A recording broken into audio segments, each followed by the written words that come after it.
there's always things going on at Taylor because every time you make something, that's what leads to more inventions. Yeah. It's like the process of making things is what leads to the process of inventing. For sure. You know, you take your tools up and you start to work on something, and the process of working that idea out, you know, you kind of like trip over these other ideas. You go, oh, I got to come back and explore that a little later. Let me try that. And so there's always things going on. But this year for us is a particularly exciting one because we're celebrating our 50th year as a guitar making company. Just huge. That's huge. Yeah. We tend to go through life one day at a time, 1 week at a time. And your life is made of all those decisions that you make. And once in a while you cross by a milestone, you go, hey, wait a minute. That would be one of those things that we should celebrate. I think so. We should do that. 50 years, that's a lot. Yeah, 50 it years is. That seems like a lot. It is. It's also my 50th cup of cold brew today. So. Yeah, so there's some guitars that we were building kind of in celebration of that, some ideas that we had.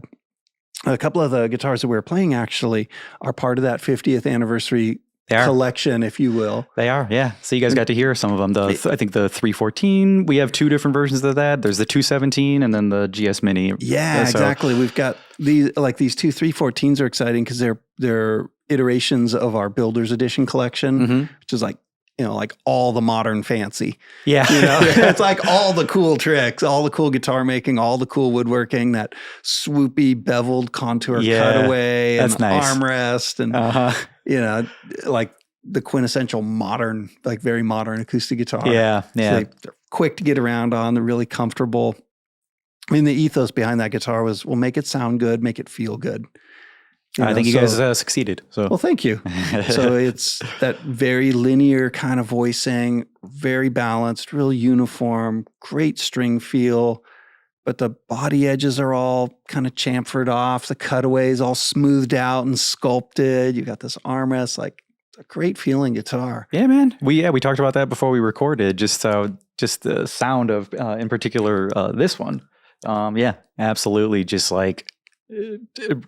How'd you put it? Even keeled? It's just it's like level. A very linear kind of response. Yeah, it's almost like playing a piano that's been like well regulated. Yeah, yeah. Where all the notes have a similar character, they all have a similar projection, real accurate pitches. Yeah, tracks across the neck really well. Yeah, right. Not any one voicing getting choked high up on the neck or anything like that. You can put all these interesting intervals together, and nothing's really getting lost. Yeah. That's a flavor that I really enjoy, especially if you're doing any sort of complex harmony or if you're playing real fast or whatever. It just feels great. Yeah, I agree. So things you don't really think about too, like on first play, but it absolutely is there. So I'm sure it'll track too on the recordings that we got as well. Yeah, it's like they end up being some of the most microphone friendly guitars that you could build and play. Yeah, yeah. Because no woof or anything like that. Yeah, there's no weird spots that you kind of work around. Yeah, yeah. And so I like that a lot. In a way, it contrasts a little bit to this 217 guitar. This 217 is an exciting one for me as a builder because it's one of the first instruments we've done using the Grand Pacific body shape on a layered wood guitar. So the back and sides are layered, in this case, East Indian rosewood with a spruce top, a solid spruce top.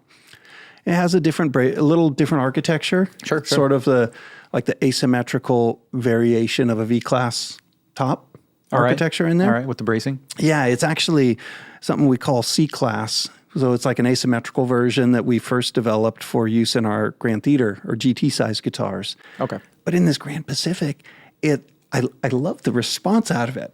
Yeah. You've got this, especially in the open position, like low on the neck, open strings. Man, it's like all muscle. Yeah, It's got like this elbows out, all muscle, kind of really strong response. It's got some heft to it. Yeah, for sure. And it doesn't have like a woofy, like microphone swallowing kind of bass. I don't really love the way that works in most cases. Yeah, yeah. You don't want it to overtake it, Yeah, it's more like a high wattage amp kind of low end. Yeah, all right. Yeah. And not like a real sag heavy sort of low end. For sure. But man, it's got this muscular voice that if you start laying into some open position chords, gosh, it feels great. Yeah. It's like, oh man, I sort of missed that too. Yeah. I like that. I like you guys are doing different flavors like that then though. Because, it's one thing to play a guitar like this, for instance, but getting to play one of those also with a different character to it is just, you'll play differently, you'll create differently with it. It draws a different thing from the musician. Yeah. Oh, yeah. I've played a lot of guitars. I've built a lot of guitars. I've played a lot of different styles of instrument. And one of the things that excites me as a builder is making different flavors. Yeah. Like to me, you can't have vanilla only. Yeah, it's like you can get into the thin sliced subtlety of this version and this version and this version, and that's great. But they all end up being slightly different tweaks of the same basic recipe, and that's interesting. But it's not the only thing that I like to do. I actually like flavors that are different from each other.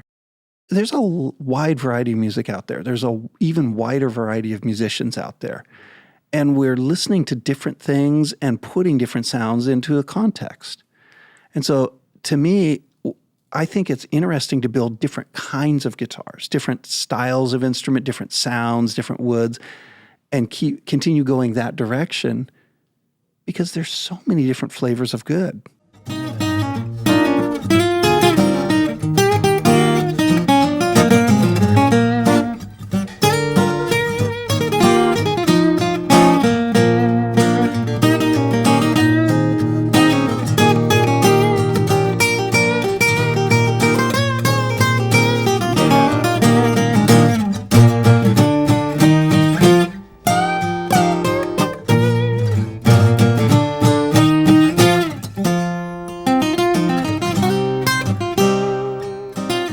Some of these guitars, these 300 series Builder's Edition guitars, they have a wood we call urban ash on the back and sides. Okay, gotcha. And it's wood that was harvested from an urban forest.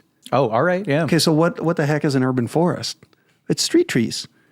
I was going to say, is that a snappy name or is that actually an urban ash tree? It literally is, like when you go into a city, I mean, walk around here in Chicago. Yeah. You notice how many trees there are? Yeah, littered about. You don't even notice them half the time. You don't really even pay attention to them, except that they're put there for a reason. Yep. They're put there for shade, for cooling value, as wind barriers, for sound abatement, to control some noise, to control soil erosion, like all over the place. Every city puts trees in the ground on purpose. Yeah.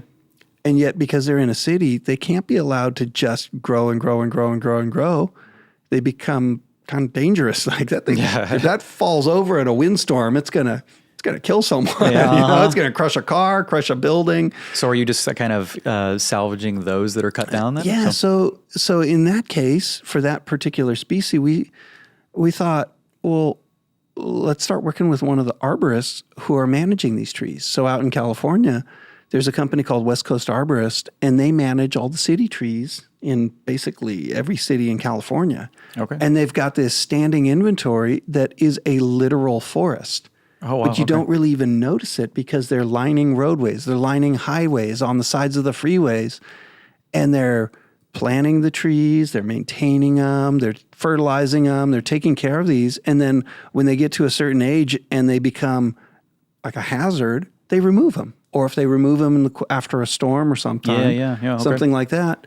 And they had the foresight to go, well, there's got to be value in this beyond just mulch. Yeah, just gutting them. There's something special about even these trees. And so we started working in conjunction with West Coast Arborists going, well, wait a minute. Some of these are actually first-rate tone woods. Yeah, can I have some of those? Yeah, yeah. They might not be tradition in the guitar world yet, but they've got everything going for them. They've got the right kind of densities, right growth characteristics. Yeah. Well, let's make something unique out of these. Yeah. How does a tradition start? But just doing it consistently, so, in the case for those woods, it literally was driving around, looking at our neighborhoods, going around our daily life and going, hey, wait a minute. There's a bunch of neat trees here. Yeah, yeah. Maybe this should turn into something. Cool. Love it. Love that was the impetus for it. Right. So there's, and it's worked out great. It's been, aside from loving how the woods work. Yeah, yeah. It's another way to just look at a path forward and go, there's opportunities all around us if we're just paying attention to it. Mm-hmm. There's big time. all kinds of exciting new adventures. Yeah, in all aspects of life, right? Yeah. Yeah. And so for me as a guitar maker, it's incredibly rewarding to take elements of what your daily life looked like, go, actually, I can put this into a guitar. This would be unique. This would be inspiring. This inspires me.